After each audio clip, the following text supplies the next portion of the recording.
Hi there, this is Sean, the Honest Book Reviewer, with another book review. In this video, we're discussing The Empty Grave, written by Jonathan Stroud. It's book 5 in the Lockwood Co Series. It's a young adult fantasy series, highly paranormal, and it's just a great series. I'm loving it. This is the last book in the series, it seems. So there's no other books published yet, and I think this was published quite a few years ago, maybe 5 years ago, 6 years ago. So I get the hint that there may be no other books in this series. I think there's room to have other books in the series, but I'm not sure if there's appetite by the author to write more books in this series, even though they're so popular and I think they're great reads. Here's the book. As I said, I'm loving this series, and this book is just another great book in the series. It just ties in all the things that happened in all the books so far, and especially big things, big events from the last book in the series, book 4, that culminates into big moments in this book. The end of this book is just quite epic in my opinion, and it's a great finish to a series. In this book, our 5 heroes, we've got 5 heroes now. We started off at the very start of the series with 3. We have 5 heroes now, and they're on the hunt for answers. They want answers, they want to solve a huge mystery, and they will stop at nothing to get to the truth.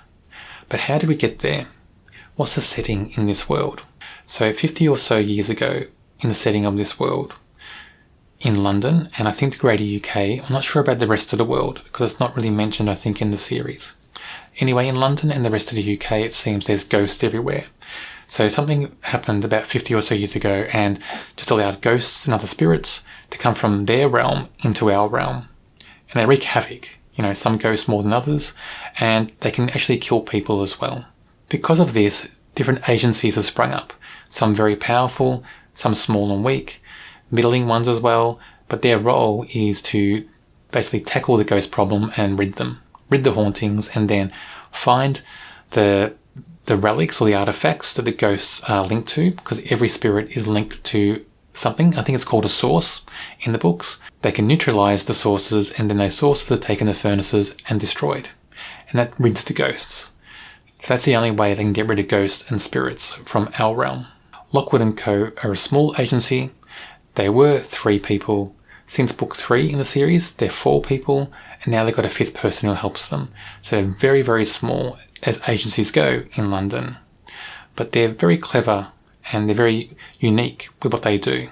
And they can solve riddles and solve mysteries and get to the truth of things that other people seem not to be able to get to. In the last books in the series, our heroes have become aware of something that's a huge scandal, a huge secret. Penelope Fitz, who is the owner of the Fitz Agency, the biggest agency in London who deals with ghosts and spirits.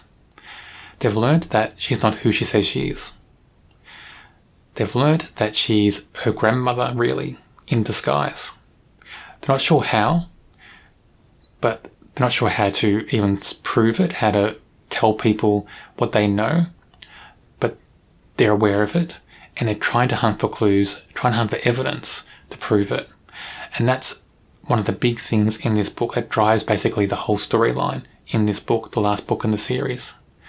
But it's very, very suspenseful, very tense, because their hunt is very dangerous, because Penelope Fitz and people she uses for her in her company, they're aware that Lockwood Co are up to something, and they're watching them. And so it creates danger for Lockwood Co, creates tension in the novel, suspense, and that carries on through the whole book. And there are big moments in this book that are very powerful, and you're never sure in some of these moments if all our heroes are going to get through to the end.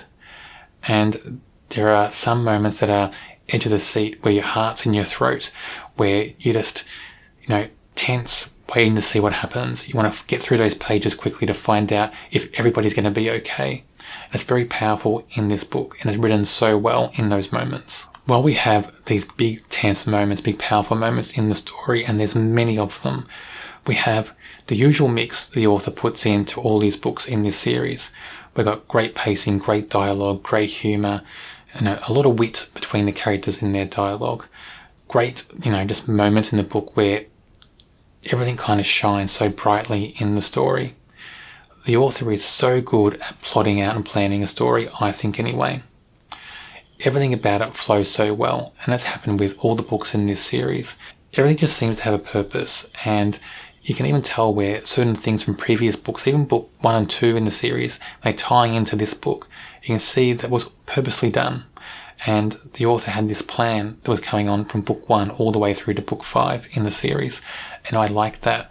You can see the control as you're reading it because it just flows so well. It immerses the reader in the story. It drags you in, and you can't help but feel like you're there. You can't help but see it as our narrator, who is one of the characters, Lucy, sees it. You're just amongst them, and you feel like you get to know them, and that just is a very powerful thing for an author to do. To have characters that end up feeling like you know them so well doesn't happen all the time. Even in series, doesn't happen all the time, but it's happened with virtually every character in this series. Let's have a look at the 3 main characters that we had in the first book in the series. The first is Anthony Lockwood, and he's the owner of Lockwood Co. When I first met Anthony in this series, he didn't come across as the best character. He was good, he was very good, but not great. And that was down to some of the moodiness that was tied into the character. I don't think it was handled that well in the first book. But from book 2 onwards, the character's developed better, and it's got better and better as the books have gone on. And I find him a very engaging character now. He's very exciting as a character. He's got a bit of intrigue as well with him. He seems to be still moody, but it makes more sense. It's done with more subtlety now in the books. And I just find him very intriguing, very engaging character. And he seems to have grown a bit as the books have gone on as well, as you'd expect for characters to do. George has really grown on me from book 1. In book 1, I didn't think he was wonderful. And that was down to the way he was written and his dialogue, basically. So in book 1, he seemed to be all about snide comments, about trying to say hurtful things to Lucy particularly. But after that, in book 2 onwards, that changed. So his character was more subtle, had more nuance, and had more aspects to him. And it changed and developed so much as the series went on. And I really enjoy George now in this series. He's a really key figure in the books, I think. I think George is the unsung hero in these books. I think without this character, everything else couldn't be done. So he's pivotal in all the stories. And I think this character should be celebrated more by readers. I don't know if he is, but I think this character is wonderful in the books. And I think he really is one of the main focuses of every book in this series. Lucy has the most growth out of any other character in this series, and you'd expect that because the books are narrated by her character. It's her voice that's telling us these stories. I've liked Lucy's character from book 1. She's a perfect mix of different things. She's developed very well, and the author constructed her very carefully from the onset. And that's good, because if it wasn't, the books wouldn't have been so good, because we're seeing things through this character's eyes, and we're getting her quips, and we're getting her witty thoughts about other people in the world she's in, and we're getting her insights as well. And her insights are quite witty as well. She's a bit cynical at sometimes, sarcastic at sometimes, just generally funny at sometimes. Sometimes she's very serious, and sometimes she sees through to the crux of issues very easily. Sometimes it takes a while for her to get there. So she's not perfect as a character, and she makes mistakes in what she thinks, what she feels, and what she does as well all through the series. But she recognises those mistakes as well. But I like seeing all the growth in this character. I like seeing the different aspects to Lucy with all the books in this series. And I think she's just another pivotal character. She's not like George, so she's not the unsung hero like George is. She's a hero in her own right, but I think George is more crucial to solving every mystery in the series.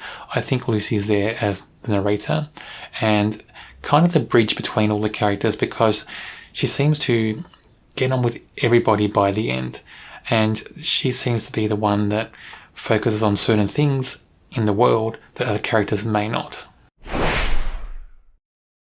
I really enjoyed this book. I thought it was a fitting finish to this 5-book series. I rated it a 4 out of 5.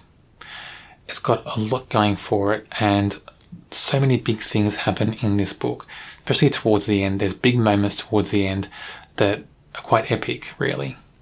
And the ending, it's not as cheesy as it could have been. It could have been worse. But the ending, I think, is a fitting ending. There's some nice moments there, some tender moments. And, those moments, though, where you don't know if all the characters are going to get through to the end, they're really tense, big moments in this book. There's a few of them.